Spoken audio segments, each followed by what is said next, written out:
નમસ્કાર, સનસની અહેવાલમાં આપનું સ્વાગત છે। ખેતી કરવી છે પણ જમીન નથી, કોઈ વાંધો નહીં। વડોદરામાં સાવલી ગામ ખાતે અવનવી જૈન ઉપજ ફાર્મ ચલાવે છે, જે શહેરના લોકોને ફાર્મમાં જમીન ભાડે આપે છે અને ખેતી કરતા શીખવે છે। આ કન્સેપ્ટને તેઓએ નામ આપ્યું છે રેન્ટ અ ફાર્મ।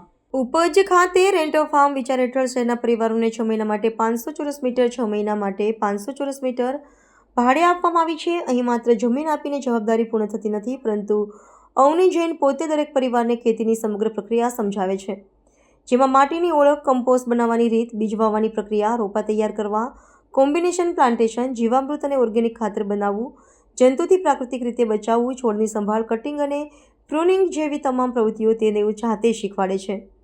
દરેક રવિવારે પરિવારો ફાર્મની મુલાકાત લે છે। તેઓ પોતાના હાથથી ઉગાડેલી શાકભાજી અને ફળો પોતે જ કાપે છે અને ઘરે લઈ જાય છે। આ રીતે દરેક પરિવારને દર અઠવાડિયે સરેરાશ 8 થી 10 કિલોગ્રામ તાજી, ઝેરમુક્ત અને ઓર્ગેનિક શાકભાજી મળે છે, પરંતુ આ સાથે સાથે તેમને ખેતી કરવાનો અનોખો અનુભવ પણ પ્રાપ્ત થાય છે।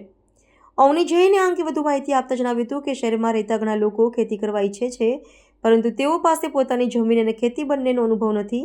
આ સમસ્યામાંથી એક અનોખો અને નવીન વિચાર જન્મ્યો, જેને અમે રેન્ટ અ ફાર્મ નામ આપ્યું છે।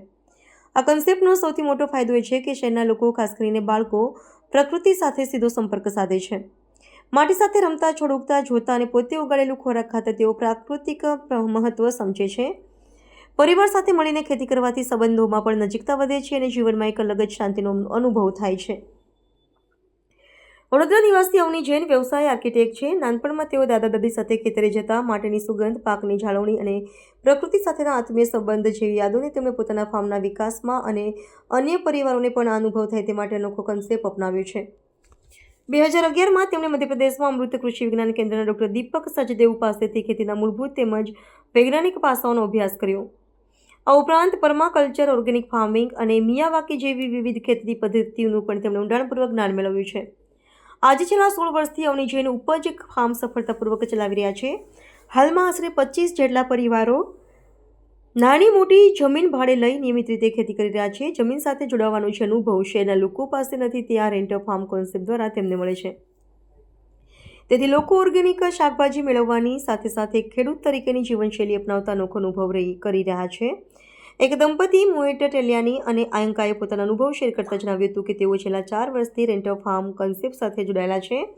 આ સમયગાળા દરમિયાન તેમણે ખેતીની પ્રક્રિયા નજીકથી શીખી અને અનુભવ કરી છે। અન્ય એક આઈટી પ્રોફેશનલ યુશિતા મોદીએ પોતાના અનુભવ વિશે જણાવ્યું કે ઉપજ ફાર્મમાં કોમ્બિનેશન પ્લાન્ટેશન વિશે શીખ્યા બાદ અમારી ભોજન લેવાની આદતોમાં પણ સકારાત્મક બદલાવ થયો છે। છેક ખંભાતથી ઉપજ ફાર્મ સુધી નિયમિત આવતા ડોક્ટર નંદકિશોર બારોટ 82 વર્ષની વયે પણ અદમ્ય ઉત્સાહ સાથે આ કન્સેપ્ટ સાથે જોડાયેલા છે। ડોક્ટર નંદકિશોર બારોટે જણાવ્યું કે ઉપજ ફાર્મમાં ઓર્ગેનિક ખેતીના કન્સેપ્ટ અને રેન્ટ અ ફાર્મ જેવી વિચારધારા તેમને અત્યંત પ્રભાવિત કરી રહી છે। ઉપજ ફાર્મ ખાતે રેન્ટ અ ફાર્મ જેવા અનોખા વિચાર શહેરના લોકોને ખેતીનો સાચો અનુભવ કરાયો છે। અહીં લોકો પોતે મહેનત કરીને ઉગાડેલું શાકભાજી ખાય છે, જેના કારણે ખોરાકનું મૂલ્ય, ખેડૂતનું પરિશ્રમ અને પ્રકૃતિનું મહત્વ વધુ ઊંડાણથી સમજાય છે। ઉપજ ફાર્મના માધ્યમથી પ્રકૃતિ સાથે જોડાવાનો અનુભવ મળવાની સાથે સાથે પરિવારોને સાથે સમય વિતાવવાનો અવસર મળે છે અને ઓર્ગેનિક જીવનશૈલી તરફ પગલું અને બાળકો સાથે યુવાનોનો પણ સ્ક્રીન ટાઈમમાં ઘટાડો થાય છે, જે આજના સમયમાં અનોખો અનુભવ છે।